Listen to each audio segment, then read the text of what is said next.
Okay hi. അപ്പൊ എല്ലാവരും ഈ 3 ദിവസത്തെ ക്ലാസ്സുകളൊക്കെ കണ്ട് പഠിച്ചിട്ടുണ്ടാവും എന്ന് വിചാരിക്കണം. അപ്പൊ ഞങ്ങൾ ഇന്നൊരു എന്താ ചെയ്യാൻ പോണേ, ഒരു ഈ എങ്ങനെയാണ് ലാസ്റ്റ് വരുമ്പോ നമ്മൾ എങ്ങനെ സൗണ്ട് വിചാരിക്കും അല്ലെങ്കിൽ ആ സൗണ്ട് എങ്ങനെ പറയുന്നതാണ് ഞങ്ങൾ ഈ വീഡിയോയിൽ പറഞ്ഞുതരാൻ പോണത്. ഇപ്പൊ ബിറ്റ് എങ്ങനെയാണ് സ്പെല്ലിംഗ് വരിക, അതായത് BIT അല്ലെ. ബിറ്റിന്റെ അപ്പുറത്തൊരു ഇ എന്ന് വന്നു കഴിഞ്ഞാൽ എങ്ങനെ വായിക്കും അത്? അതാണ് ബൈറ്റ്.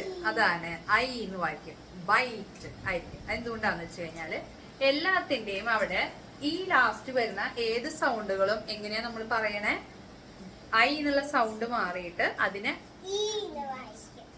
ബൈ ബൈ എന്നായിരിക്കും. നമ്മൾ അല്ലെങ്കിൽ ബിറ്റ് എന്ന് പറയുമ്പോ ഈ എന്നായിരുന്നു സൗണ്ട് വരുന്നത്, മറ്റേത് ബൈ ഐ എന്നുള്ള സൗണ്ട് കറക്റ്റ് അതിന്റെ സൗണ്ട് തന്നെയാണ് വരിക. ഇപ്പൊ ആ സൗണ്ട് നമ്മൾ പ്രൊനൗൺസ് ചെയ്യില്ല. അപ്പൊ നമ്മള് ഇത്ര നേരം പറഞ്ഞത് BIT, അതാണ് ബിറ്റ് പറഞ്ഞത്. ബൈറ്റ് എന്നാവണമെങ്കിൽ നമ്മൾ എങ്ങനെ പറയും, BITE, ബൈറ്റ്. അതായത് ലാസ്റ്റ് വരുന്ന ഇ എന്ന സൗണ്ട് നമ്മളവിടെ സൗണ്ട് കേൾക്കില്ല, ആ സൗണ്ട് അവിടെ സൈലന്റ് ആണ്. അപ്പൊ എന്താ ഉണ്ടാവണേ, ആ സൗണ്ട് നമ്മുടെ മറ്റേ സൗണ്ടിനെ പേടിപ്പിക്കുകയാണ്. അപ്പോഴാണ് ആ സൗണ്ട് കേൾക്കാതെ വരുന്നത്. അപ്പൊ മാജിക് എന്ന് പറയുന്നത് നമ്മളവിടെ പറയുക മാത്രമേ ഉള്ളൂ, നമ്മൾ എഴുതുക മാത്രമേ ഉള്ളൂ, അതിന്റെ സൗണ്ട് അവിടെ വരില്ല. അപ്പൊ ഞാൻ ജസ്റ്റ് ഒരു എക്സാമ്പിൾസ് പറയാം. ബൈറ്റ് പറഞ്ഞത് മനസ്സിലായെന്ന് വിചാരിക്കുന്നു. ബിറ്റ് എന്ന് പറയുമ്പോൾ BITE എന്ന് വന്നു കഴിഞ്ഞാലാണ് ബൈറ്റ് ആവുന്നത്. അപ്പൊ ലാസ്റ്റത്തെ വേർഡ് അതായിരുന്നു ഇ വരുമ്പോ അത് BI എന്ന് പകരം ബിറ്റിന് പകരം അത് എന്താവും, ബൈറ്റ് ആയി മാറും.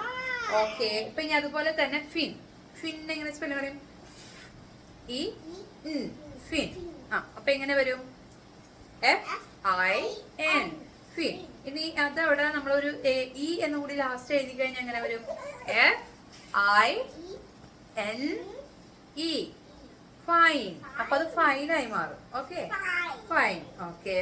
ഇനിയിപ്പോ നമ്മള് സിറ്റ് എങ്ങനെ പറയും, സിറ്റ്, അതായത് SIT, സിറ്റ്. അപ്പൊ സിറ്റ് എന്ന് പറയുമ്പോ അതുപോലെ തന്നെ അപ്പൊ നമ്മൾ സൈറ്റ് ആവുമ്പോ എങ്ങനെ പറയും, ITE, അവിടെ സൈലന്റ് ആണ്. അപ്പൊ അത് സൈലന്റ് ഇ. യെസ്, മാജിക് പറയേയില്ല. അപ്പൊ അവിടെ മാജിക് ആണ് നടക്കുന്നത്. അവിടെ ആ സാധനത്തിന്റെ സൗണ്ട് നമ്മളവിടെ പറയണില്ല. അപ്പൊ നമ്മള് കുട്ടികളെ നിങ്ങൾ എഴുതി പഠിക്കുന്ന സമയത്ത് എന്ത് എഴുതണം, മാജിക് എന്ന് പറഞ്ഞിട്ട് എഴുതി പഠിക്കണം. SIT, magic. അങ്ങനെയാണ് നമ്മൾ ഓരോ വേർഡ്സും എഴുതി പഠിക്കേണ്ടത്. ഞങ്ങൾ അടുത്ത ഷോർട്സിൽ തന്നെ അടുത്ത ഈ മാജിക് വെച്ചിട്ടുള്ള വേർഡ്സുകൾ എഴുതി തരാം. അപ്പൊ കുഞ്ഞുമക്കൾ എന്ത് വേണം, അതെല്ലാവരും എഴുതി പഠിക്കണം. എഴുതി പഠിച്ചതുപോലെ സ്റ്റഡി വെരി വെൽ. അപ്പൊ അടുത്ത ദിവസത്തെ നമ്മുടെ ക്ലാസ്സിൽ കാണാം. നമ്മുടെ സൈനൂട്ട നല്ല കരച്ചിലാണ്. അപ്പൊ അടുത്ത ക്ലാസ്സിൽ കാണാം. Bye bye.